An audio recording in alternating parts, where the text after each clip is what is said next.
¿Qué tal amigos? Nos ponemos en marcha con nuestro resumen internacional para hablar de las nuevas operaciones de Israel en la Franja de Gaza y la hambruna que tiene lugar en el enclave. Viajaron a Gaza tras el ataque israelí que alcanzó la iglesia de la Sagrada Familia, el único templo católico del territorio palestino. Más de 70 palestinos murieron y decenas resultaron heridos por disparos israelíes. 28 países piden un alto el fuego inmediato en Gaza. Provincia de Sueira, en el sur de Siria. Los enfrentamientos han desplazado a 128.000 personas. Irán seguirá adelante con el desarrollo de su programa nuclear, especialmente el enriquecimiento de uranio. Nueva noche de bombardeos rusos en Ucrania. Donald Trump acusó el martes de traición y de intento de golpe de Estado al expresidente demócrata Barack Obama. La Fiscalía de Venezuela informó el lunes que había una investigación sobre denuncias de torturas contra los migrantes de ese país enviados por Estados Unidos a la megacárcel para pandilleros de El Salvador. Y vamos a comenzar el programa en Medio Oriente, dado que Israel continuó con los ataques contra la Franja de Gaza, entrando por primera vez a la ciudad de Deir al-Balá desde el comienzo del conflicto armado, lo que es condenado por las familias de los rehenes, que consideran que las operaciones los ponen todavía en más peligro, mientras ambas partes se acusan mutuamente por el estancamiento de las negociaciones. Israel sostiene que los cambios en la propuesta por parte de Hamás son inaceptables, ya que no está dispuesto a retirarse del enclave, garantizar un alto el fuego permanente o devolver la responsabilidad de la distribución de la ayuda humanitaria a las agencias de Naciones Unidas. Asimismo, se confirmó la muerte de más de 100 personas por desnutrición, entre los que se encuentran 80 niños, por lo que el Ministerio de Salud de Gaza lo calificó como una masacre silenciosa y responsabilizó tanto a la ocupación como a la comunidad internacional. Además, la situación sigue empeorando y se reportó la muerte por inanición de 21 menores en solo 3 días, tras el fallecimiento de 3 bebés. Por otra parte, después del ataque de Israel a la única iglesia católica de Gaza, donde se refugiaban alrededor de 400 desplazados, los patriarcas católico y ortodoxo de Jerusalén visitaron la iglesia y afirmaron que atentar contra un lugar sagrado, donde se refugiaban cientos de personas, era una violación flagrante de la dignidad humana. Asimismo, los líderes religiosos aprovecharon la visita para entregar asistencia esencial y garantizar la evacuación de los heridos en ataques a instituciones médicas. El bombardeo a la iglesia dejó por lo menos 3 muertos y entre las decenas de heridos se encontraba el párroco argentino Gabriel Romanelli. Los más altos dignatarios cristianos de Jerusalén viajaron a Gaza tras el ataque israelí que alcanzó la iglesia de la Sagrada Familia, el único templo católico del territorio palestino. En Ciudad de Gaza, el patriarca latino católico de Jerusalén, Pier Battista Pizzaballa, y su homólogo ortodoxo griego Teófilo III vieron por sí mismos los daños sufridos por el reciente ataque. En el lugar se habían refugiado cientos de palestinos desplazados, matando a 3 personas e hiriendo a otras 10, entre ellas el párroco argentino Gabriel Romanelli. El patriarca latino consideró que atentar contra un lugar sagrado que alberga a unas 600 personas desplazadas, la mayoría niños, es una violación flagrante de la dignidad humana y del carácter sagrado de los lugares religiosos. Pizzaballa y Teófilo III declararon que varias agencias humanitarias hicieron posible su visita, que se aprovechó para entregar alimentos y suministros médicos de emergencia a la población civil, que según la ONU está al borde de la hambruna. En Gaza hay unos 1.000 cristianos, la mayoría son ortodoxos y según el patriarca, unos 135 católicos viven en el territorio palestino. La Defensa Civil de Gaza afirmó que 10 personas que pedían ayuda murieron el viernes por disparos israelíes y el director de un hospital del sur advirtió de la afluencia de pacientes con desnutrición aguda. Las negociaciones indirectas entre Hamás e Israel están estancadas. El brazo armado de ese movimiento islamista palestino acusó el viernes a Israel de bloquear un acuerdo en las negociaciones para alcanzar un alto el fuego y la liberación de los rehenes todavía cautivos en Gaza. El ataque a la única iglesia católica de Gaza provocó una gran indignación internacional y el presidente estadounidense Donald Trump llamó al primer ministro israelí Benjamin Netanyahu para pedirle explicaciones y este le aseguró que se había tratado de un error y que ya había abierto una investigación. A su vez, publicó un mensaje en el que lamentaba profundamente que una munición perdida impactara en la iglesia, mientras que las fuerzas de defensa de Israel dijeron que fue la metralla de un disparo cercano. Pero la vocera de la Casa Blanca, Caroline Leavitt, afirmó que la reacción del mandatario norteamericano no había sido positiva. A su vez, el Papa León XIV expresó su profunda tristeza y le pidió al mundo que no justificara el castigo colectivo, el uso indiscriminado de la fuerza y el desplazamiento forzoso que tenía lugar en Gaza. El Vaticano valoró que Netanyahu llamara al Papa para darle explicaciones, pero el secretario de Estado, Pietro Parolin, advirtió que no iban a dar la cuestión por resuelta hasta que Israel no presentara los resultados detallados de la investigación, ya que se podría haber tratado de un ataque intencionado contra la comunidad cristiana para eliminar cualquier factor que favoreciera una tregua. Pero las condenas se centran sobre todo en los ataques sistemáticos de Israel contra los centros de distribución de ayuda humanitaria, ya que en la última masacre asesinó a 67 personas e hirió a 150. No obstante, la empresa privada israelí encargada de la distribución niega el incidente, e Israel dijo que solo había hecho disparos de advertencia cuando vio la desesperación de la multitud hambrienta, aunque estaba investigando. En total, ya son 1000 los palestinos muertos por ir a buscar ayuda. Más de 70 palestinos murieron y decenas resultaron heridos por disparos israelíes cerca de centros de distribución de ayuda humanitaria en el norte y el suroeste del territorio palestino devastado por la guerra. La Fundación Humanitaria de Gaza aseguró que los informes sobre muertes cerca de sus instalaciones son falsos.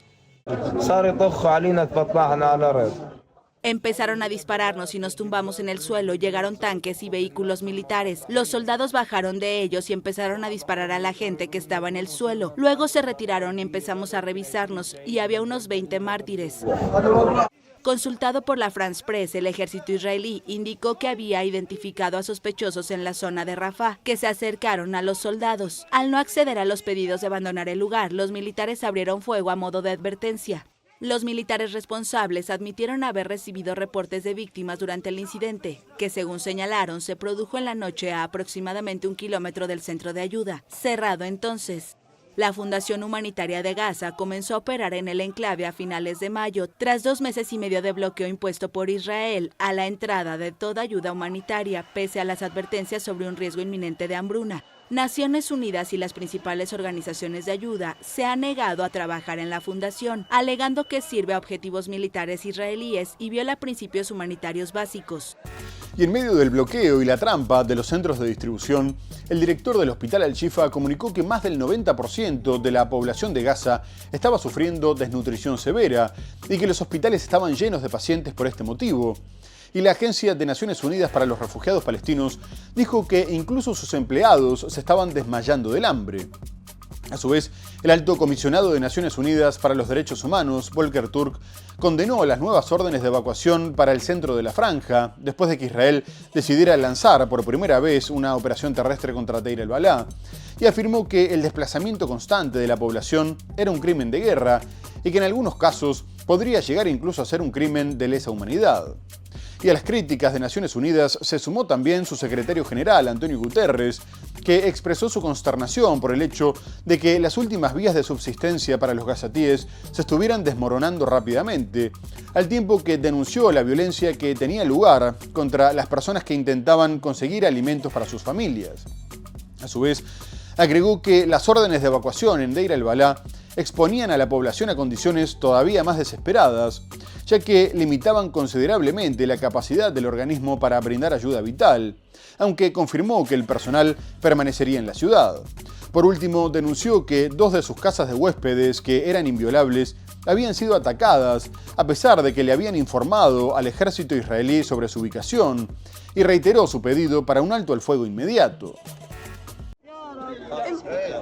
21 niños murieron por hambre y desnutrición en los últimos 3 días en la Franja de Gaza, sometida al asedio y los ataques por parte de Israel.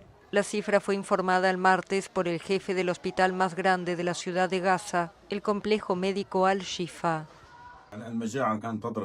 La hambruna está afectando a la Franja de Gaza de manera alarmante. Más del 90% de la población sufre desnutrición severa y los hospitales están desbordados con pacientes con desnutrición. La Agencia de la ONU para los Refugiados Palestinos dijo el martes que algunos de sus empleados en Gaza se han desmayado mientras estaban de servicio debido a la falta de alimentos. Durante las últimas 48-72 horas hemos estado recibiendo mensajes de socorro de parte del personal que está hambriento, que está agotado, que se supone que debe cuidar de otros y brindar asistencia humanitaria, pero están agotados. Israel expandió el lunes sus operaciones también al centro del territorio, donde llamó a la población a evacuar. La decisión fue cuestionada por el alto comisionado de la ONU para los Derechos Humanos. Le recuerdo al gobierno israelí que desplazar constantemente a personas que viven bajo su ocupación equivaldría a un traslado ilegal, que es un crimen de guerra, y en ciertas circunstancias también podría constituir un crimen de lesa humanidad. En Nueva York, el secretario general de la ONU, Antonio Guterres, condenó el martes el horror en la Franja de Gaza, asegurando que las muertes y la destrucción han alcanzado un nivel sin precedentes en la historia reciente. A su vez, los dos clérigos que visitaron la Iglesia Católica atacada por Israel también condenaron la crisis humanitaria provocada por la ocupación, afirmando que era moralmente inaceptable y le advirtieron a la comunidad internacional que el silencio ante el sufrimiento era una traición a la conciencia. Pero no todos los países se desentendieron de lo que tiene lugar en Gaza, y el Reino Unido, Francia, Italia, España, Canadá, Australia y otros 20 países publicaron un comunicado conjunto en el que condenaban a Israel, exigiéndole que cumpliera con sus obligaciones en virtud del derecho internacional humanitario y denunciando el bloqueo a la ayuda internacional que llegaba en cuentagotas y el asesinato inhumano de civiles, incluidos niños, que intentaban satisfacer sus necesidades más básicas de agua y alimentos, lo que calificaron como algo horroroso, al tiempo que llamaron a la comunidad internacional a que se uniera en un esfuerzo común para poner fin al terrible conflicto mediante un alto al fuego inmediato, incondicional y permanente, dado que el sufrimiento de los civiles había pasado a un nuevo nivel. Por último, rechazaron cualquier iniciativa que promoviera cambios territoriales o demográficos en los territorios palestinos ocupados, denunciando el incremento de la construcción de asentamientos en Cisjordania y la violencia de los colonos. Poco después, Israel rechazó las críticas y el embajador de Estados Unidos en Israel, Mike Huckabee, dijo que las declaraciones eran repulsivas, pero advirtió que los recientes ataques de los colonos contra iglesias cristianas en Cisjordania, así como contra cualquier lugar de culto, eran actos de terrorismo. 28 países, entre ellos Francia, Bélgica y Reino Unido, piden un alto el fuego inmediato en Gaza y han emitido una declaración conjunta en la que afirman que Israel debe cumplir el derecho internacional. Los ministros de Exteriores de los países firmantes afirman que el sufrimiento de los civiles en Gaza ha alcanzado nuevas cimas y condenaron el goteo de ayuda y la matanza inhumana de civiles. The situation on the ground in Gaza is intolerable on so many levels. We make that absolutely clear in all of our exchanges with Israel and with other countries.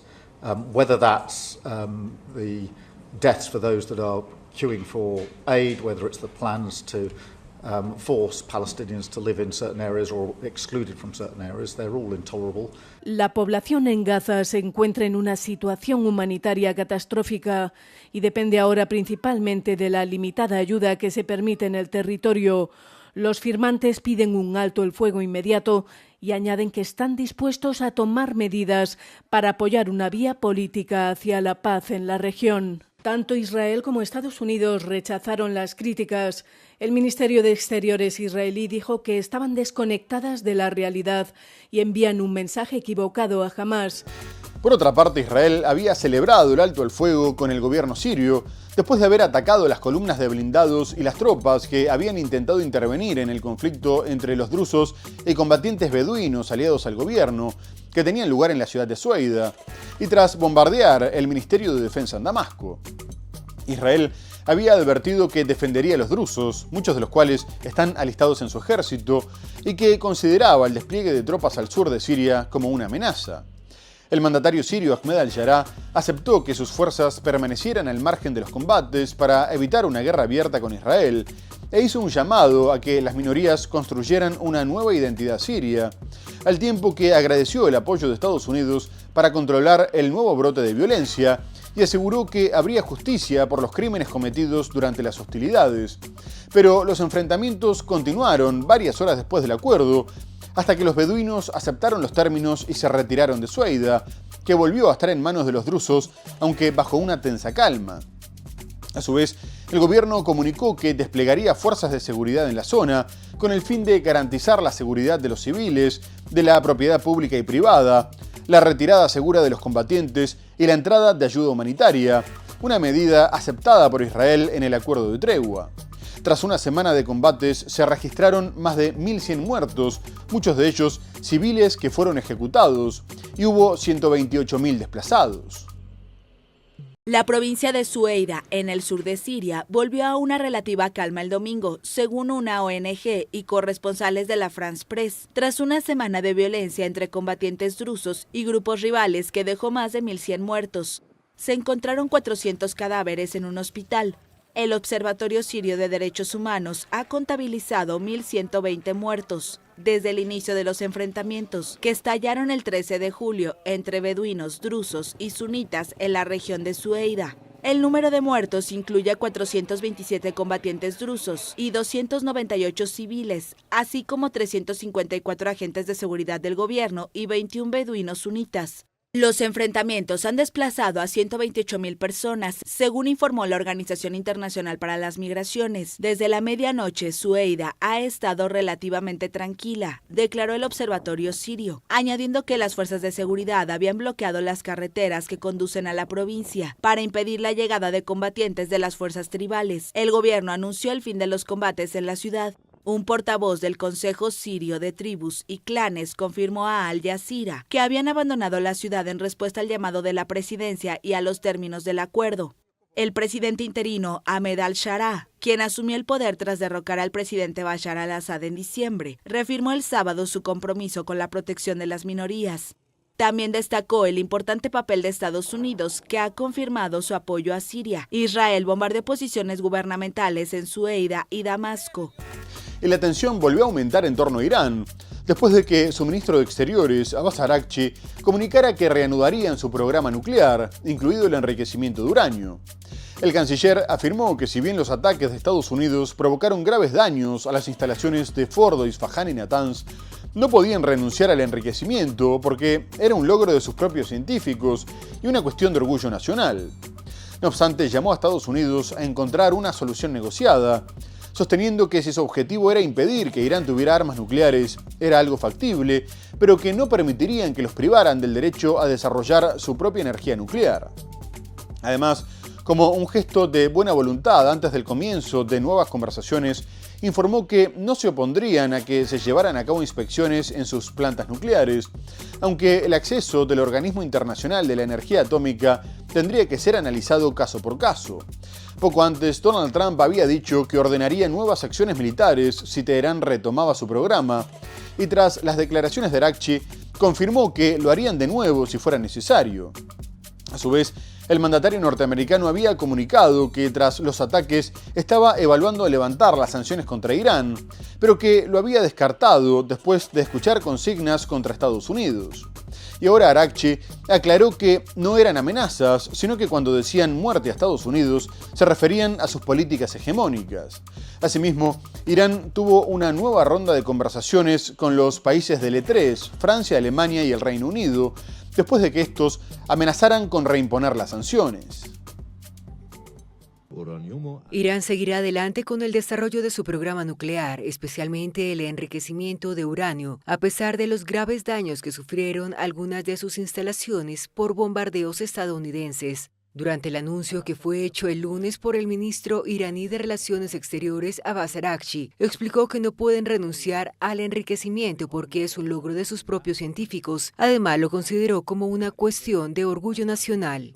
El 22 de junio, Estados Unidos bombardeó en apoyo a la ofensiva israelí contra Irán el centro subterráneo de enriquecimiento de uranio en Fordo y las centrales nucleares de Isfahán y Natanz. El presidente de Estados Unidos, Donald Trump, insistió el sábado en su teoría de que los ataques de su ejército habían destruido completamente los 3 emplazamientos nucleares y amenazó con bombardear de nuevo Irán si reanudaba su programa nuclear. Sin embargo, el ministro aseguró que la agencia atómica iraní trabaja en evaluar en qué situación se encuentra el material enriquecido y apuntó que el país sigue teniendo un buen número de misiles para defenderse a pesar de que Israel atacó los depósitos de armamento. El ministro dijo que Teherán está abierta a mantener conversaciones indirectas con Washington. Irán culpó el lunes a las potencias europeas del fracaso del acuerdo nuclear de 2015. Las partes europeas han sido culpables, tanto por negligencia como por incumplimiento de sus obligaciones en virtud del acuerdo. Peor aún, tras la agresión militar del régimen sionista, no solo se abstuvieron de condenar el acto, sino que a través de ciertas declaraciones intentaron de hecho justificar la agresión. Y ahora vamos a dejar de lado Medio Oriente para hablar de la guerra en Ucrania, que está complicando las posiciones rusas en Sumy, llevando a cabo varios contraataques exitosos en un intento de impedir que Rusia pueda crear una zona de contención, como ordenó el presidente Vladimir Putin para evitar nuevas incursiones contra su territorio. La guerra hace algunas semanas que ya entró en una fase en la que las tropas ucranianas toman la iniciativa en algunas zonas e intentan hacer retroceder a los rusos en localidades puntuales, como en la ciudad de Redekadub, al norte de Donetsk, o al noroeste de Toretsk. Y ya no solo se trata de avances rusos, aunque las pocas ganancias territoriales de Ucrania tampoco duran demasiado, y Rusia sigue teniendo el control, avanzando en Donetsk, sobre todo en el frente de Pokrovsk, dado que al noreste de la ciudad estratégica las defensas ucranianas colapsaron, permitiendo que los rusos se acerquen a rodearla, cortando sus líneas logísticas.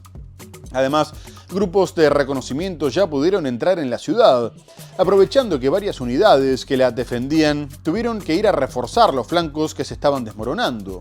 Mientras tanto, Rusia continúa lanzando cientos de misiles y drones todos los días contra la industria militar, incluso lejos del frente, apuntando sobre todo a Kiev, mientras que Ucrania también está atacando territorio ruso, que tiene que derribar a diario los drones que se dirigen a Moscú. Y al mismo tiempo, el vocero del Kremlin, Dmitry Peskov, rebajó las expectativas por una nueva ronda de conversaciones, advirtiendo que las posturas de ambas partes estaban muy alejadas y quedaba mucho trabajo diplomático por delante. Nueva noche de bombardeos rusos en Ucrania. Los ataques, que según la Fuerza Aérea Ucraniana incluyeron el lanzamiento de más de 400 drones y una veintena de misiles, dejaron al menos un muerto y cerca de una decena de heridos en Kiev. En respuesta, Ucrania ha intensificado también sus ataques con drones hacia Moscú. El alcalde de Moscú, Sergei Sobyanin, ha declarado que las defensas aéreas derribaron drones ucranianos sobre la capital rusa por quinta noche consecutiva, y en la localidad rusa de Kamenolomny se declaró un incendio en una estación de tren como consecuencia de un ataque con drones ucraniano. Rusia señaló el lunes que queda mucho trabajo diplomático por delante. Y mientras tanto, continúa la presión a Rusia de los aliados de Ucrania. La Unión Europea aprobó un nuevo paquete de sanciones tras superar el bloqueo de Eslovaquia, que pedía garantías de que las trabas al acceso a la energía rusa no iban a afectar su economía.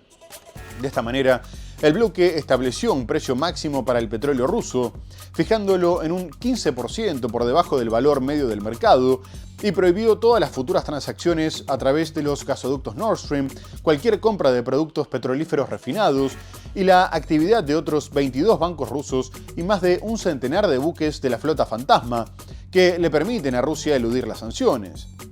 A su vez, aumentaron la presión sobre Estados Unidos para que también tome medidas, después de que algunos criticaran el ultimátum de 50 días de Donald Trump para un alto al fuego, tras el cual impondría aranceles del 100% a los productos rusos, considerando que le había dado demasiado tiempo a Moscú. Por otra parte, las sanciones provocaron indignación en Pekín, ya que incluyeron en la lista negra a 2 instituciones financieras chinas, y el Ministerio de Comercio advirtió que esto tendría un grave impacto en las relaciones bilaterales.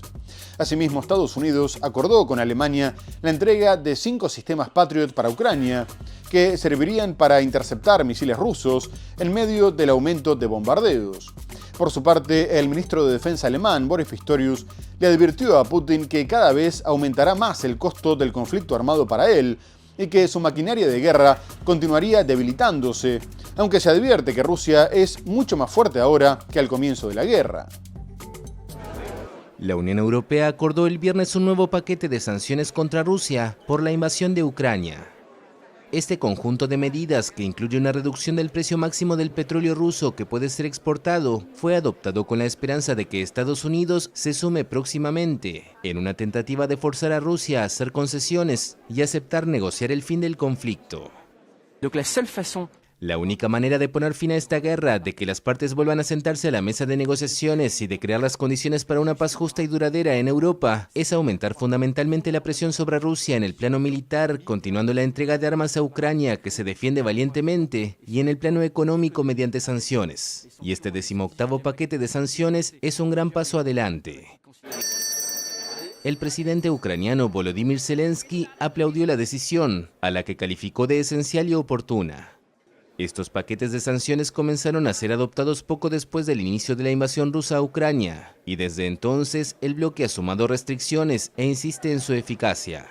Alemania y Estados Unidos han acordado entregar 5 sistemas de defensa aérea Patriot a Ucrania. El anuncio se produce mientras Rusia intensifica su campaña de ataques de largo alcance contra Kiev, incluyendo el uso de misiles balísticos que solamente los Patriot pueden derribar. El ex primer ministro de Ucrania y recién nombrado ministro de Defensa, Denis Shmyhal, afirma que los sistemas reforzarán significativamente las defensas aéreas del país. El ministro de Defensa de Alemania, Boris Pistorius, ha lanzado una advertencia al presidente ruso, Vladimir Putin. This sends a clear message to Putin. Dragging out the war will come at an ever higher cost to him. Asimismo, el gobierno de Volodymyr Zelensky no está pasando por un buen momento, en medio de las primeras protestas importantes en su contra desde el comienzo de la guerra. El Parlamento, de mayoría oficialista, aprobó una ley que limita la independencia de las agencias anticorrupción y las pone en control del poder político, ya que ahora estarán a cargo del fiscal general, recién nombrado por Zelensky y muy cercano al presidente. La medida generó un fuerte rechazo y se convocaron manifestaciones en Kiev y en otras ciudades, pidiéndole al mandatario que la vetara, teniendo en cuenta que la lucha contra la corrupción fue una de sus principales promesas de campaña y una condición fundamental para su entrada a la Unión Europea, ya que se clasifica al país como uno de los más corruptos del mundo. Pero este le dio su firma y salió a atajar las críticas, afirmando que era una medida tendiente a acabar con la supuesta influencia rusa en el organismo, sosteniendo que había varios infiltrados, aunque no presentó ninguna prueba. Y las condenas no se hicieron esperar. Transparencia Internacional advirtió que la medida dañaba la confianza de los socios internacionales, algo que fue confirmado poco después por la comisaria de Ampliación de la Unión Europea, Marta Kos, que comunicó su seria preocupación, por lo que calificó como un grave retroceso, ya que la independencia de los organismos anticorrupción y el Estado de Derecho eran esenciales para que Ucrania se integrara al bloque comunitario, al tiempo que Alemania y Suecia también criticaron la medida. Previamente, se habían registrado protestas por la violencia de los reclutadores para la guerra, pero estas son incluso más importantes.